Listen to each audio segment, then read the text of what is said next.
Hey, it's the Purple Yeti Roar. I am, of course, the Purple Yeti. I have my ridiculous moniker, as always. I got my tasty Kansas State shirt. And tonight, that's right, I said tonight, I am rocking a little bit of the Kraken in Big Red Zero.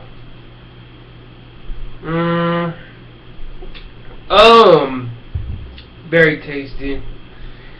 And I'm back again for another Purple Yeti Roar. We're going to be talking about the week that was college football.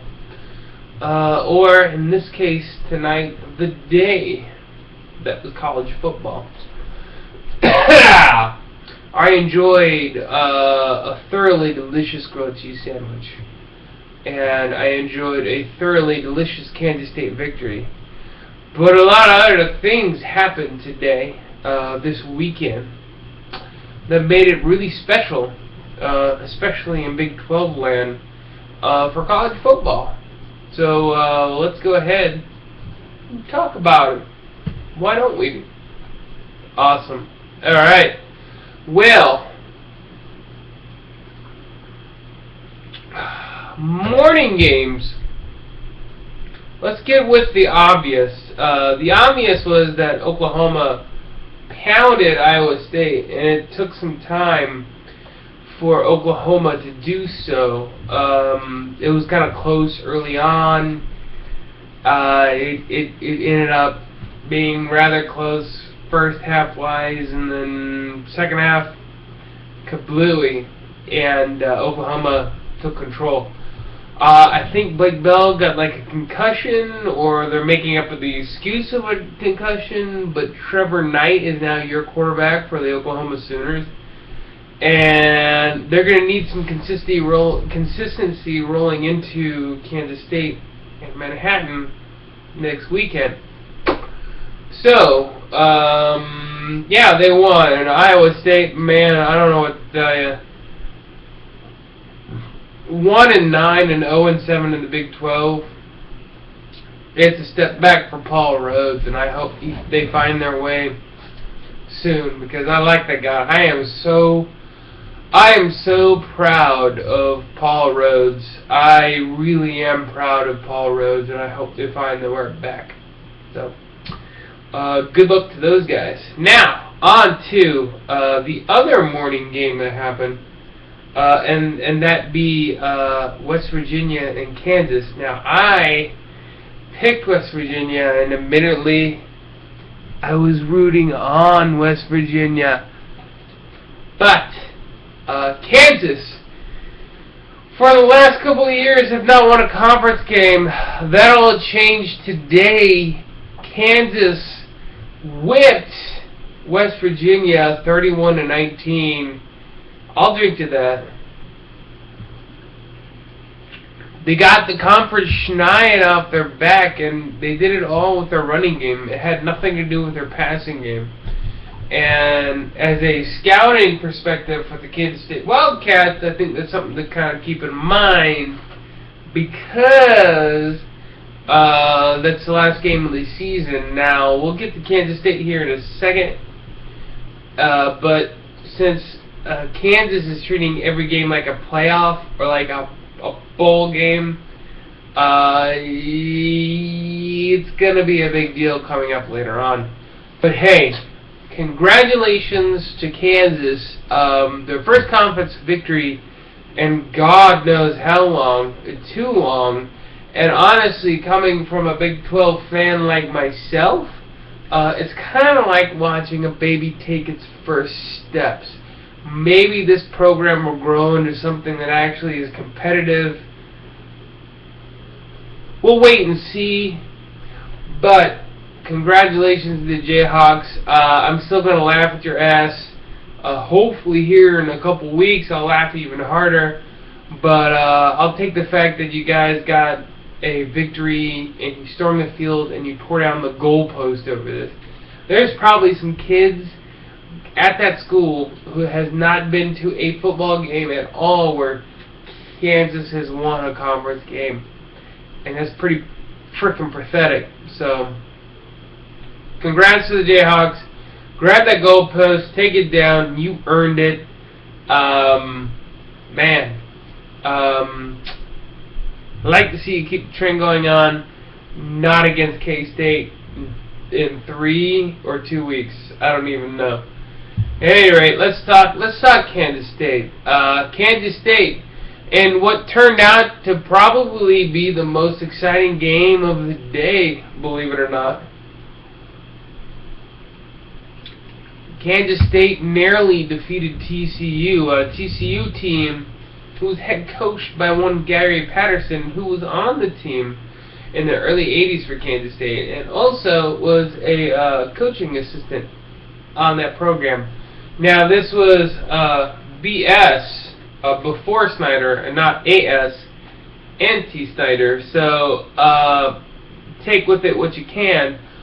Point is, TCU and Gary Patterson, it was kind of like a homecoming for that guy, and they showed strong. I don't know what to tell you about Kansas State right now after that victory. The Oklahoma game next between those two is going to be mighty interesting. But as of today, and from what I saw, they eked out with a victory, and I'll take it.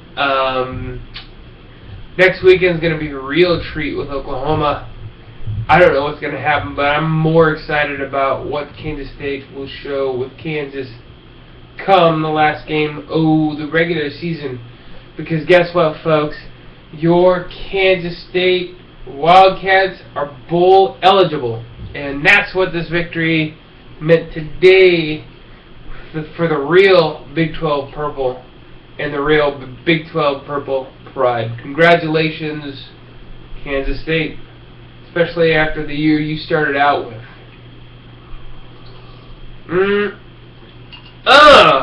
Alright.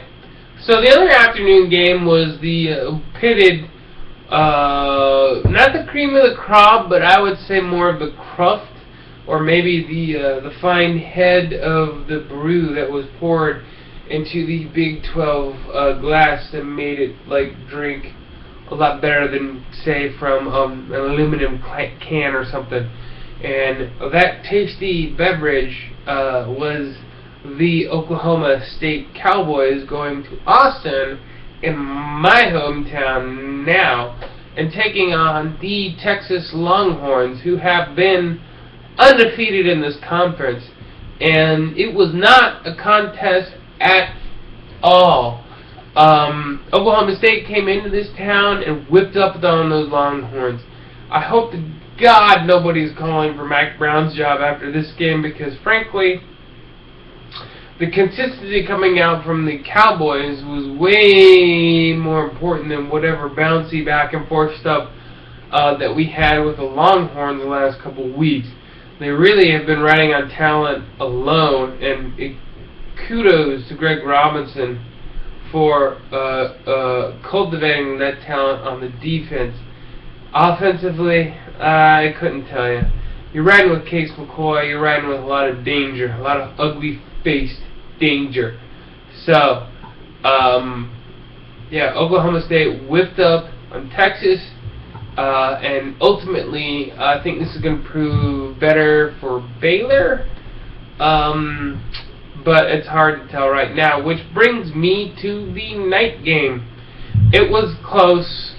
It looked like it was going to be close. Actually, it looked like Texas Tech had Baylor's number. But lo, did that tide turn as Baylor came back from down 20-0 or something, and ended up dropping 63 on the Red Raiders. Baylor's scary tough, and this leads into what I was kind of worrying about earlier. Now, Baylor has both Oklahoma State and Texas left on the schedule, so the afternoon game was kind of a conundrum in terms of the Big 12 spectrum, and in terms of making Baylor look the best, because, man, I'm putting all my chips behind those guys and Art Briles. I don't want to see them go all the way and disrupt some stuff that we're seeing from won Florida State and Alabama, and okay, seriously, to hell with Ohio State. The Big Ten, weak sauce. So, I don't know how to take this win. Congrats to Baylor. I hope they end this league undefeated. The shellacking that Oklahoma State put on Texas only really brings that kind of competition or that kind of gamemanship coming up next weekend when Baylor takes on Oklahoma State. That's going to be a big game, and ESPN should finally be to a Big 12 game this season instead of they're all planting their asses out in SEC country for the whole year. So, congrats to Baylor for shellacking. Now, how does Baylor stand now? Guess what? Stanford choked today. Super happy about them apples. Stanford lost to USC, a game that I actually picked, and in a game that actually put the Pac-12 in general out of the national championship consideration, top to bottom. It's so awesome. So awesome in the fact that I'll drink to that, because that's the only other really exciting game out of this whole Saturday weekend. I've talked about the Big 12, ACC, don't care. Big 10, weak sauce. American Athletic Conference, who cares? Nothing. There's nothing else. I mean, Auburn, Georgia, yeah, whatever. I mean, we're only really looking at the fact that Auburn is probably going to be super stacked coming up into the Iron Bowl and might actually provide some competition to Alabama, whereas on the flip side, if Missouri keeps its wheels running, they'll end up in the SEC championship game against whoever shows up on the other side of the spectrum for the SEC, and what that really means is, I don't know, whoever wins that conference. I tell you what, if Auburn shows up and beats Alabama, they might be out of the national title consideration. A one-loss SEC team this year is not going to cut it exactly, especially if they lose to Missouri, because Missouri. So, we're going to see. We're going to see next weekend as more things play out. National championship-wise, I think Baylor's got the inside track and keep playing the way they're playing. I think they are going to have the pedigree that vaults them above Ohio State, and they got to sit on the sidelines and maybe hope that the SEC is just way too tough, quote-unquote, and lets Florida State get to be number one, and lets Baylor jump to be number two at the end of the season. We'll find out. In the meantime, I think this is all the job that's going to cut it for me. This next weekend, I will be in Dallas for something completely unrelated. No, it's not Thanksgiving, dummies, because it's in 2 weeks. But next weekend, I'll be some Doctor Whoing, getting my nerd on, because I like the football like I like my nerdery.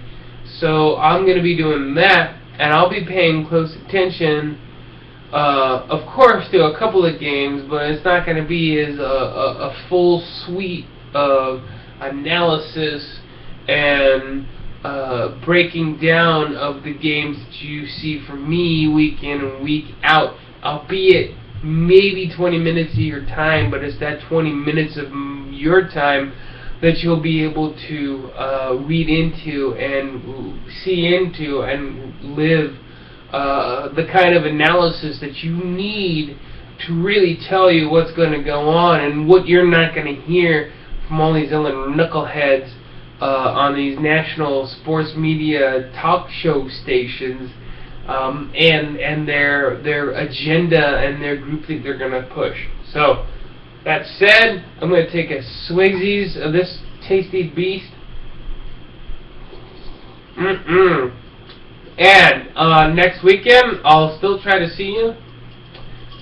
It's almost the end. I think we know who's going to be champions. we got a couple more things to play out, and till then, hey folks, I'll see ya.